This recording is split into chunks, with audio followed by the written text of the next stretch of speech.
정치권 관심 뉴스 짚어보는 포커스 나이트 시간입니다. 오늘은 최수영 정치평론가, 최창렬 용인대 특임 교수와 함께합니다. 두 분 어서 오십시오. 안녕하세요. 어서 오십시오. 예. 최 교수님은 이 시간에 상당히 오랜만에 그래서 오랜만에 나왔습니다. 네. 딴 분이 나오는 걸로 알고 있었는데 제가 오늘 나오게 됐습니다. 예. 반갑습니다. 예. 자, 윤석열 대통령 탄핵 심판이 11번째 변론기일을 마지막으로 마무리가 됐습니다. 네. 헌재가 이제 본격적인 평의 절차에 돌입을 하는데요. 오늘 여야의 반응부터 직접 듣고 오겠습니다. 제왕적 대통령만이 문제가 아니라 그 제왕적 국회라든지 여러 가지 우리 헌법 시스템이 지금 87 체제에 머물러 있어서 개헌에 대해서 계속해서 강조해 왔기 때문에 저희로서는 우리 대통령께서 그런 얘기를 하신 게 아주 옳은 말씀이라고 생각을 하고, 마지막까지 거짓말과 궤변으로 일관한 윤석열은 구제불능입니다. 오로지 남 탓으로 일관했습니다. 헌법과 법률을 지킬 의사가 전혀 없다는 것이 명백합니다. 이런 자에게 다시 군 통수권을 맡긴다는 것은 상상도 할 수 없습니다. 예, 두 분도 어제 윤 대통령의 최종 진술 들으셨겠지만 67분 동안 진행이 됐죠. 그 중에서 이제 가장 눈길을 끈 것 중에 하나가 임기 단축 개헌을 시사한 대목이 아니었나 싶은데 어제 어떻게 들으셨습니까? 저는 승부수였다고 봐요. 그러니까 네. 그 하루 전날에 이제 많은 보도들이 있었잖아요. 근데 윤 대통령 측에서는 아마 그 임기 단축 개헌 얘기를 하지 않을 것으로 안다라고 얘기했는데 시인도 부인도 하지 않는 선이었는데 예. 저는 그것이 이제 극적인 효과를 노리는 아마 연마학이었다고 봤는데 결국은 이제 했어요. 왜냐하면 대통령의 어제 67번 담화를 보면은 사실 계엄령에 대한 당위성을 많이 얘기했고 그다음에 그 선포할 수밖에 없었던 그런 상황 현상을 얘기했는데 그거는 이제 쭉 현재 심리 동안 일관된 그런 페이스였으니까 이상할 게 없었는데 다만 이제 이 얘기를 한 것은 뭐냐면은 예. 설령 내가 인용이 되면 바로 대통령 직입하면 되겠지만 내가 기각이 돼서 대통령직에 복귀하더라도 내 스스로 임기 단축을 하겠다. 그러고서 그 과정에서 임기 단축의 그것은 내 그 개헌으로 87체제의 종식을 고하고 우리 새로운 미래를 여는 개헌으로 가겠다는 건데 이거 굉장히 유의미한 거죠. 왜냐하면 예. 대통령의 직을 이 헌법재판소가 인위적으로 떼지 않아도 나는 내가 어느 정도 단축하고 그것을 국민에게 돌려드리겠다는 얘기를 한 거기 때문에 네. 승부수로 보는 게 맞죠. 그래서 저는 이렇게 봅니다. 지금 지난번 이진숙 방통위원장 그 탄핵에서 4대4로 갈렸잖아요. 그렇다면 이제 약간 헌법재판관들이 지금 여러 가지 좀 성향과 진용이 있다는 얘기인데 예. 그렇다면 대통령의 이런 승부수가 약간 그 대통령의 위헌적이고 위법적인 걸 인정하는데 과연 이건 대통령의 직을 박탈할 만큼 위중한 것인가를 고민하는 예. 헌법재판관들에게는 약간의 판단에 대한 분수령이 되거나 혹은 예. 변곡점이 되지 않을까 그런 점에서 눈길을 가장 끄는 어제 대목이기도 했습니다. 그러니까 이게 헌법재판관들을 이 이야기로 설득을 할 수 있느냐 이 부분이 중요할 텐데 말이죠. 저는 설득할 수 없다고 생각합니다. 이게 왜냐면 탄핵 핵심 사유가 아니에요. 헌법재판소는 말이죠. 대통령의 비상계엄 선포가 위헌적이고 불법적이었는가? 그 위헌적이고 불법적이었다면 만약에 과연 대통령의 파면을 정당화하는 대통령을 파면에 이르게 하는 그렇게 중대한 것인가를 판단하는 거예요. 예. 5가지 쟁점이 있는 겁니다. 비상계엄 선포의 요건이 맞는 거였나? 포고령 1호의 국회활동 금지가 있는 게 그게 맞는 거냐? 예. 그다음에 국무회의 심의 절차를 거쳤느냐? 정치인 체포 지시 등 과연 국회 활동을 방해하려는 의도가 있었냐? 이런 걸 보는 거란 말이죠. 근데 지금 이 임기단축 개헌, 그 87 체제 종식은 정말로 좋은 얘기예요. 많은 사람들이 주장해 왔고 사실 여야가 이견이 없어요.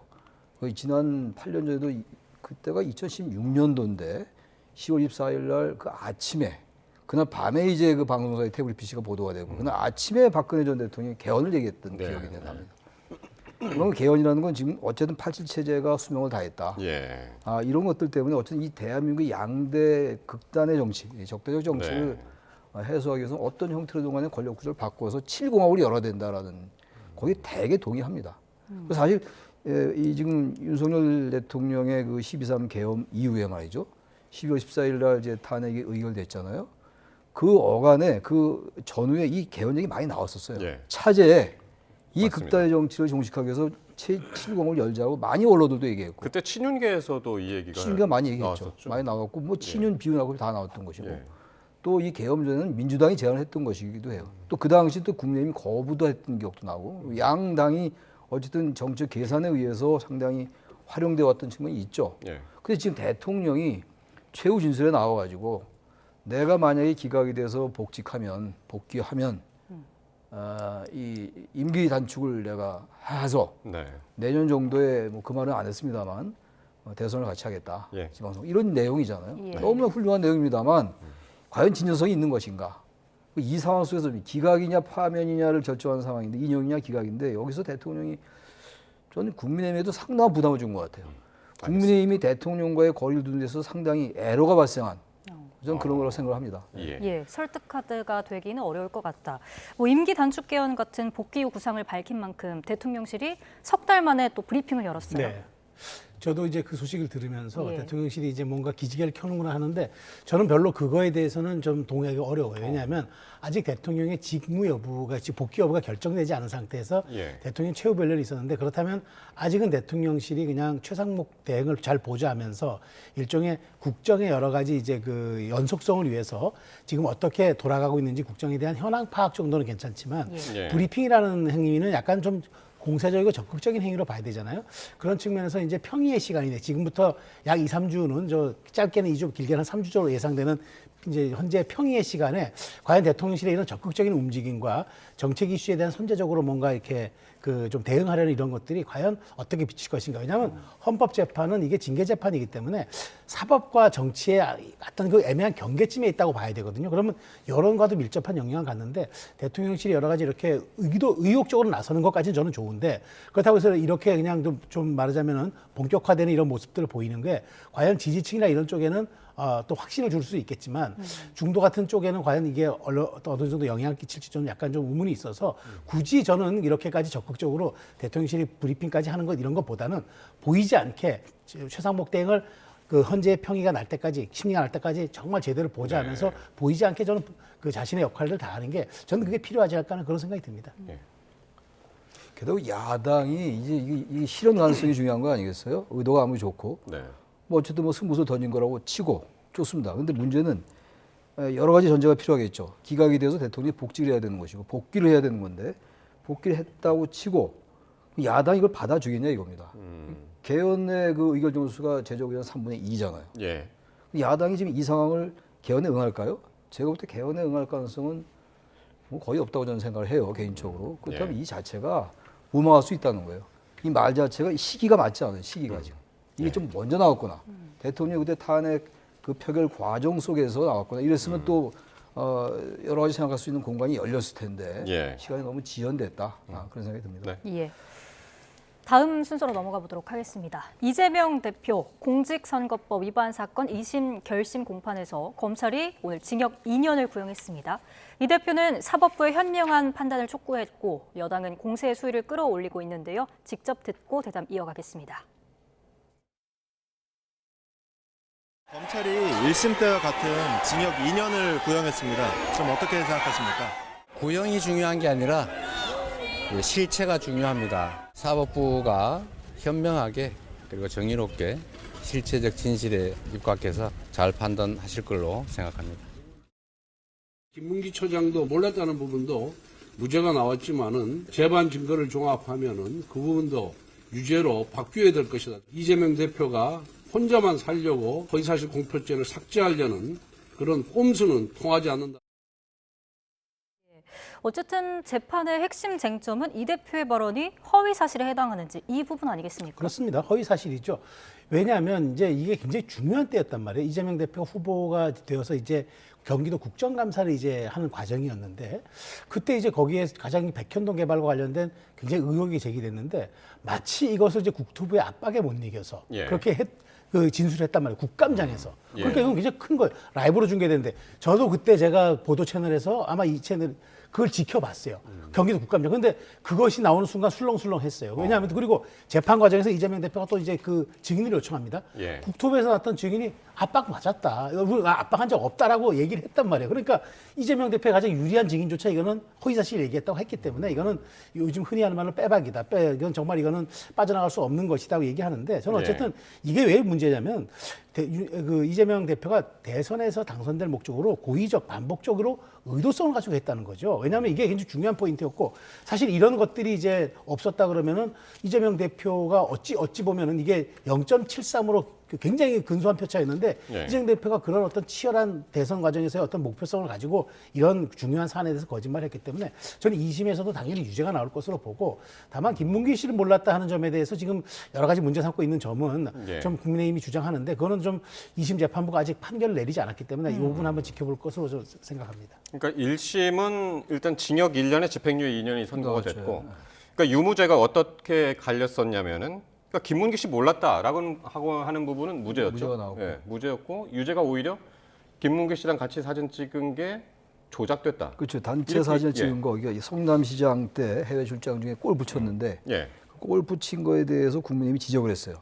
지적에 대한 해명을 하는데 예, 해명이 그게 유죄로 나온 거예요. 그러니까 예. 조작이 된 거다라고 한 게 이제 유죄가 된 거예요. 이게 2015년 호주 뉴질랜드 출장 중이었었죠. 그렇죠. 저때 이제 골프 쳤는데 예. 거기다 해명 과정에서 이게 바로 요 사진입니다. 네, 요게 조작됐다고 그랬던 거죠. 단체 사진 중에 네. 입을 떼어내서 네. 보여준 거다. 이게 조작된 거다. 이 얘기를 한 게 이제 이 사진에 이제 4명만 등장하는데 네. 이게 이제 여러 사람이 한 뭐 예를 들어서 10명 찍었는데 그 중에서 4명만 나온 거죠. 오려냈다. 그 조작이 이런 된 거다, 주장이죠. 떼어낸 네. 거다라고 주장한 게 이게 이제 허위사실 유포로 돼서 이제 유죄가 된 거예요. 네. 이제 김문기 전 처장 관련 건은 그렇습니다. 네. 이제 국토부 관련은 협박이다, 협박이 아니다 이 논란인 예, 예, 거죠. 예, 그러니까 이 부분을 이제 1심에서는 징역 1년, 집행유예 2년 나왔는데 2심에서 이런 고의성, 뭐 허위에 대한 판단 이런 것들이 이제 어떻게 되냐에 따라 다르겠죠. 근데 2심 판결 예측하기 대단히 어려울 것 같아요. 법리적으로는 제가 법률가는 아닙니다만 유죄가 징역이 나온 거를 벌금으로 바꾸기가 쉽지 않다고 그래요. 그리고 유죄가 나온 걸 만약에 벌금으로 바꾸고 그러려면은 상당한 이제 무죄를 입증해내야 되는데 그게 예. 쉽지는 않다고 합니다만 예. 새로운 증거나 증인이 나타나야 이제 1심 판결이 뒤집힌다고도 그럽니다. 네. 근데 제가 볼 때 새로운 증거나 증인은 별로 안 나타날 것 같고 뭐 얼마 안 3월 26일로 이제 얘기를 했던 거 아니에요? 3월 26일 날 선고한다고 이제 발표를 그러니까요. 했으니까 예. 한 달 남았는데 그때까지 뭐 새로운 증거나 새로운 증인이 나타나지 않는데 어. 재판정이 어떤 결정할지 아무도 알 수 없죠. 지금. 네. 예. 그러니까요. 그러니까 선고가 100만 원 이상 그게 유지가 되면 지금 이제 일단은 징역 1년이 나왔는데 100만 원 이상이면은 이게 본인뿐만이 아니라 민주당한테도 굉장히 큰 부담인 선고잖아요. 그거 다 토해내야 됩니다. 대선 비용 국고보조금 받은 434억 원. 다 토해냅니다. 그 뭐 일각에서는 당사파라도 안 된다는 그런 얘기가 나올 정도니까 민주당이 큰 부담이고 뭐 그런 비용도 비용이지만 민주당이 예. 파산 선고까지 가는 비용도 비용이지만 중요한 건 공당의 대표가 허위사실 그 유포를 해가지고 공직선거법 위반으로 해가지고 예. 이렇게까지 이제 그 말하자면 당선이 그 형이 확정되는 거 이거는 다시 공당으로서는 이제 그렇다면 저는 이게 중요한 건 이거죠. 물론 그건 대법원 확정 판결까지 나와야 되는 거지만 예. 2심까지 만일 유죄가 나온다 그러면 이거는 대법원은 법률심이기 때문에 사실 형의 증감이라든가 이걸 유무죄 판단만 하는 거기 때문에 저는 그렇다면 2심에서의 확정 판결 3월 26일은 이재명 대표가 대선 레이스에는 계속 가려고 노력은 하겠지만 네. 민주당에 있어서 상당한 부담을 안을 수밖에 없다. 예. 그런 점에서 굉장히 이거는 정치적으로도 그건 앞으로도 이재명 대표가 대통령이 되든 안 되든 공당의 대표라는 이제 대선 후보가 되는 그 기점을 시작으로 저는 민주당이 모든 그 정치적 운명 공동체에 함께 가야 하기 때문에 상당한 부담이 되는 날이 저는 3월 26일이 될 거로 생각합니다. 예. 네. 뭐 2심 결과가 어떻게 나오든 이 사건이 대법원까지 갈 가능성도 농후하지 않습니까? 그렇죠. 근데 농후하지만 시간이 과연 그러면 만일 조기 대선이 된다 그러면 예. 과연 5월 안에 가능할 것인가? 예. 현재 지금 우리가 추론하자면은 3월 한 중순경에 이제 현재가 판결이 나온다고 보면은 60일이면 5월 중순이잖아요.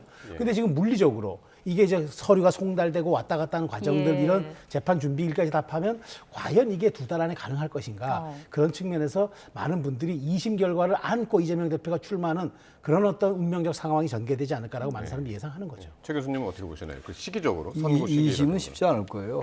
2심은 상고 이유서도 내야 되고 또 20일 이상 걸리고 송달하기도 하고 또 하나가 최강욱 전 의원 같은 경우는 송달에 시간이 많이 걸렸어요. 나중에 가서 또 이게 전원합의체로 다시 회부될 수도 있고 이런 상황이기 때문에 3월 26일 날 이제 2심 판결이 내려지고 예.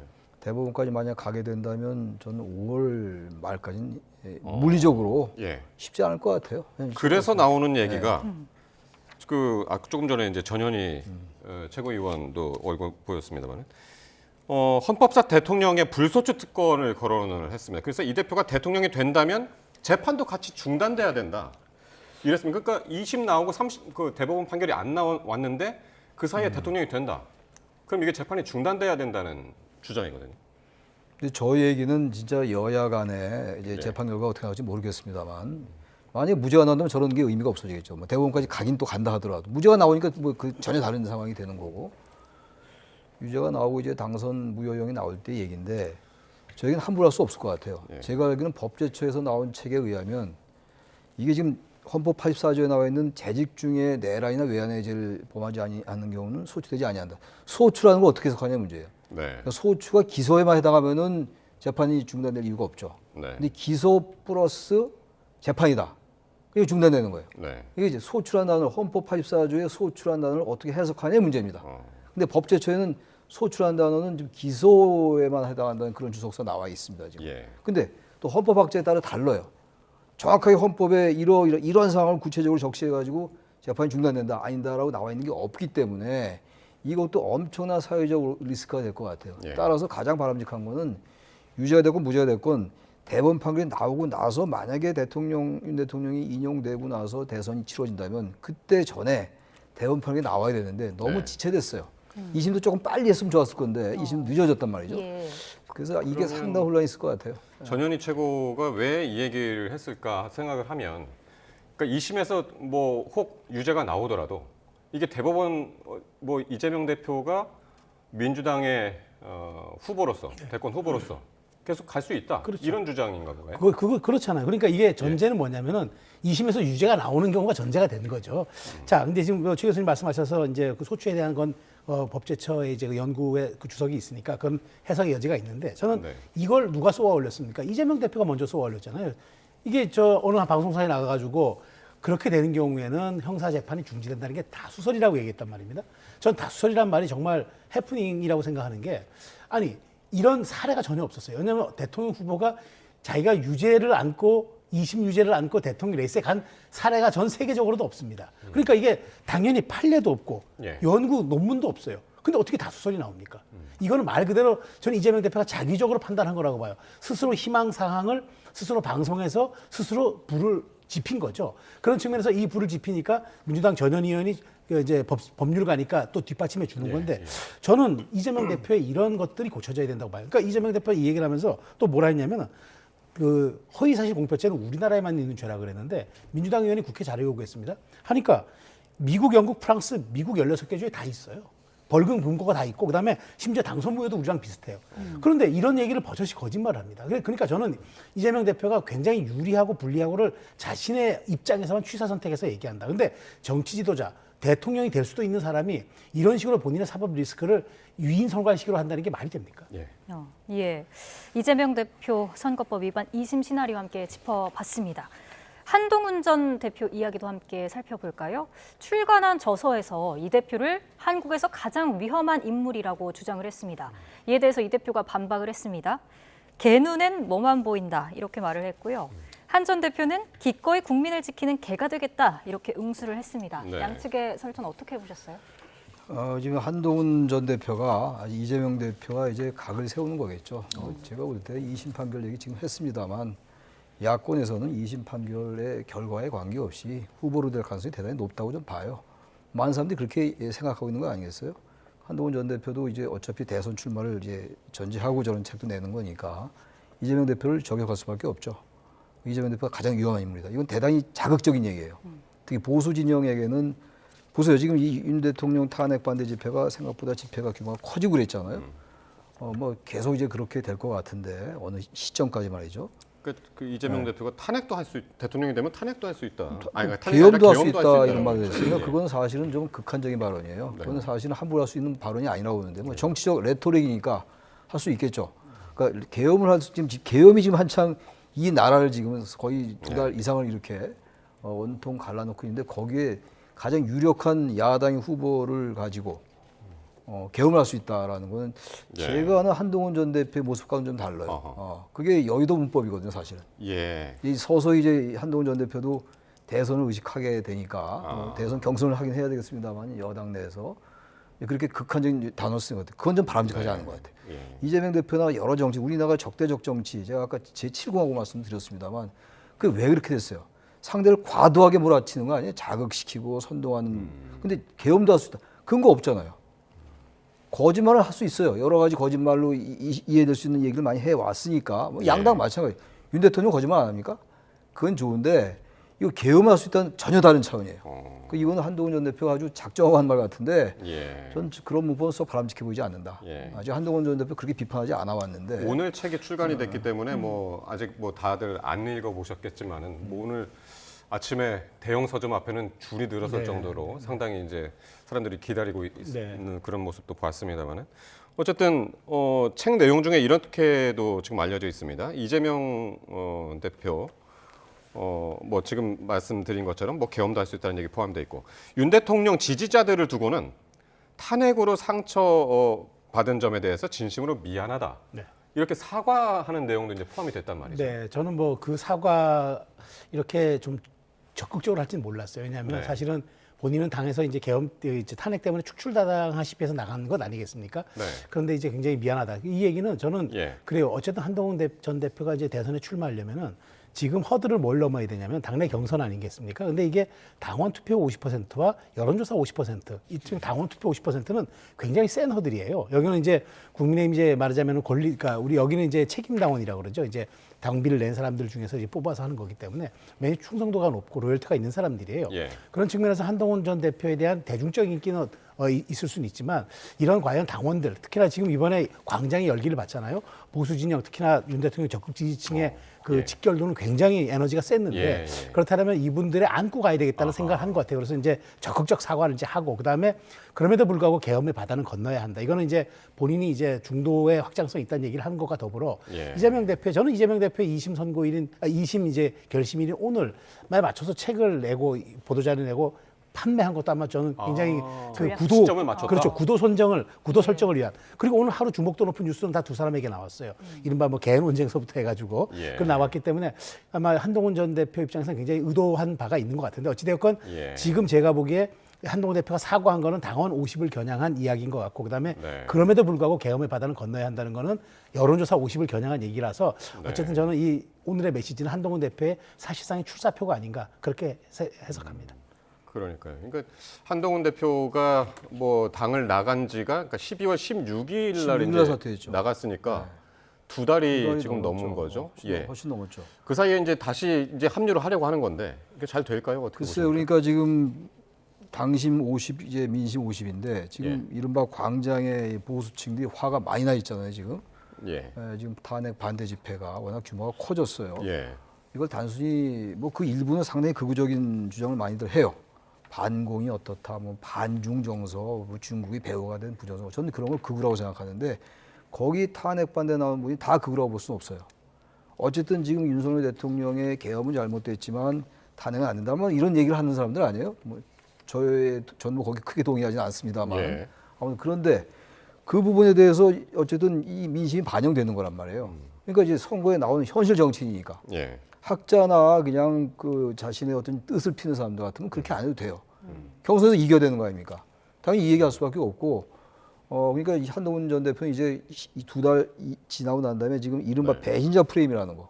국민의힘이 그걸 좀 바꿔야 될 것 같은데, 그래야 전 선거를 해볼 만한데 계속 탄핵에 대해서 애매한 태도 취하고 있고, 그래서 한동훈 전 대표의 길이 험난하게 할 겁니다. 모르겠어요. 인용이 되거나 기각이 되면 만약에 그 이후에 국민의힘의 스탠스가 바뀔지. 근데 그게 거대한 108석이지만 그게 거대한 배기 때문에 변침이 급하게 하면 쉽지 않지 않느냐. 그런 생각이 들긴 합니다. 알겠습니다. 이런 가운데 김건희 여사와 명태균 씨의 전화 통화 육성이 공개됐습니다. 공천 개입과 관련해서 김 여사 음성이 공개가 된 건 처음인데요. 직접 듣고 오시죠. 네, 당선인이 지금 전화를 했는데, 하여튼 당선인 이름 팔지 말고 그냥 미리라고 했어요. 지금 전화해서. 예, 고맙습니다. 당연하죠. 권성동하고 유선영이가 반대하더만 보니까 그렇죠? 예, 그럼 당선인이 뜻이라고 그렇게 해야 된다고 윤상현 아빠가 했는 것 같더라고요. 네네네. 그렇게 하다가 너무 걱정하지 마세요. 잘 될 거예요. 그러니까 핵심 내용이 제일 그러니까 앞에서 나왔는데 당선인이 그러니까 윤 대통령이 그러니까 뭐 5월 9일이니까 이제 취임하기 전날 그렇죠. 당선인이 하여튼 당선인 이름은 팔지 말고 그냥 밀라고 말했다 당에 네. 그렇게 이야기를 했다는 게 이제 핵심 부분 네. 같은데요. 예. 근데 그 얘기는 일맥하잖아요. 대통령도 내가 좀 그 김영선이 해주라고 했는데 당에서 말들이 많네 이런 얘기를 했지 않았습니까? 그러니까 지금 그 목적어는 빠졌지만 네. 그게 이제 김영선 의원을 그렇죠, 얘기하는 그렇죠. 근데 그건 뭐 그건 제가 보기에 이건 뭐 그 윤 대통령이나 김건희 여사나 지금 보니까 싱크로율이 일치하는 것 같아요. 그러니까 얘기는 했는데 당에다 이름했는데 당에서 영 어째 반응이 시큰둥하다. 그런데 이제 대통령의 당선인의 이름을 계속 거론하면은 나중에 정치적으로 부담이 되니까 팔지 말고 그냥 알아서 그냥 당에서 좀 처리하라고 했는데 좀 내분이 있는 것 같다니까 그건 제가 보기에 뭐 서로의 말이 일치하는 것 같습니다. 근데 중요한 거는 이제 이게 이제 야권에서는 이 부분이 이제 국정 개입이고 이제 선거 개입이고 이것이 이제 문제가 될 수 있다라고 얘기하는 거잖아요. 근데 저는 모르겠습니다. 이런 제가 보기에 김 여사의 육성이 공개된 게 뉴스가 되는 거지. 실제로 이건 사실 더 중요한 건 윤 대통령이 여기에 이미 얘기 나온 것이기 때문에 저는 뭐 새로운 건 아니고 다만 이제 저는 이렇게 봅니다. 약간 이제 헌재 심리의 국면이 약간 페이드아웃 되고 이제 결론만 남은 상황이 되다 보니까 이 2~3주간에 무언가 이 윤 대통령에 대한 어떤 그런 부정적 이미지에 대한 공력 또 동력을 좀 그 김 여사를 통해서 이어가려는 민주당의 좀 의도적 좀 전략이 담겨 있는 것 같은데 제가 보기에 이 부분은 이제 과연 이게 정말 또 다른 트리거로서 작용한다? 이미 저는 우리가 흔히 얘기하는 예상되는 변수는 변수가 아니라고 하잖아요. 이미 반영된 거기 때문에 저는 뭐 큰 문제가 없이 오히려 뭐 이 문제는 명태균에 대한 이제 명태균 그 검찰 수사에 대한 촉구 사안으로 이어질 것 같습니다. 그러니까 윤 대통령 육성이 이미 공개된 마당에 김건희 여사의 육성은 뭐 그다지 뭐 보조 수단이 될지언정. 그렇죠. 예. 민주당의 뭐 목적이 있었을까요? 이 녹취를 공개한 게? 뭐 명태균 특검법 이제 발의했고 어쨌든 지금 대통령의 탄핵의 이제 이슈는 조금 기다리는 상황으로 들어가는 거 아니겠어요? 선거 기다리는 거니까. 네. 그러니까 명태균 이제 이 이슈를 자꾸 이제 부각시키려 하겠죠, 당연히. 거기 이제 오세훈 시장, 홍준표 시장 얘기가 나오니까 어쨌든 간에 여론 조작과 관련해 의혹과 관련해 가지고 말이죠. 야당이 당연히 그런 선거 전략 짜겠죠. 그럼 뭐라고 할 수도 없어요. 뭐 국민의힘은 안 그렇습니까? 이제 이거 가지고 뭐라고 할 건 아니에요. 단지 그러나 2022년도 5월 9일 날 대통령과 그 명태균 씨의 그 녹취가 공개되고 그리고 나서 40분 있다 통화한 거예요, 이게. 그러니까 당선인 얘기가 이게 지금 대통령 얘기 아닙니까? 40분 있다 통화한 내용이라고 같은 날. 2022년 5월 9일 날 윤 대통령과 이제 그 명태균 씨의 녹취가 공개됐고 지난해 10월 달에 이거 이제 그리고 나서 40분 있다 통화한 내용이 이번에 공개가 된 거예요. 근데 이것도 기가 막힌 거 아닙니까? 대통령 부인 당선인 부인이 지금 내일 취임인데 윤한홍이 저기 권성동이 다 얘기했다. 뭐 하대하시 얘기하고 말이죠. 그리고 다 당선인한테 얘기했으니까 됐다. 이런 게 국정 개입이에요. 뭐 혹자는 이게 아직 대통령 전이니까 괜찮다. 저는 그건 있을 수 없는 논리적이지 않은 얘기고 합리적이지도 않은 얘기고 이거에서 만만한 것은 아니라고 봐요. 이미 나왔기 때문에 반영됐다. 뭐 그렇게 볼 수 있겠죠.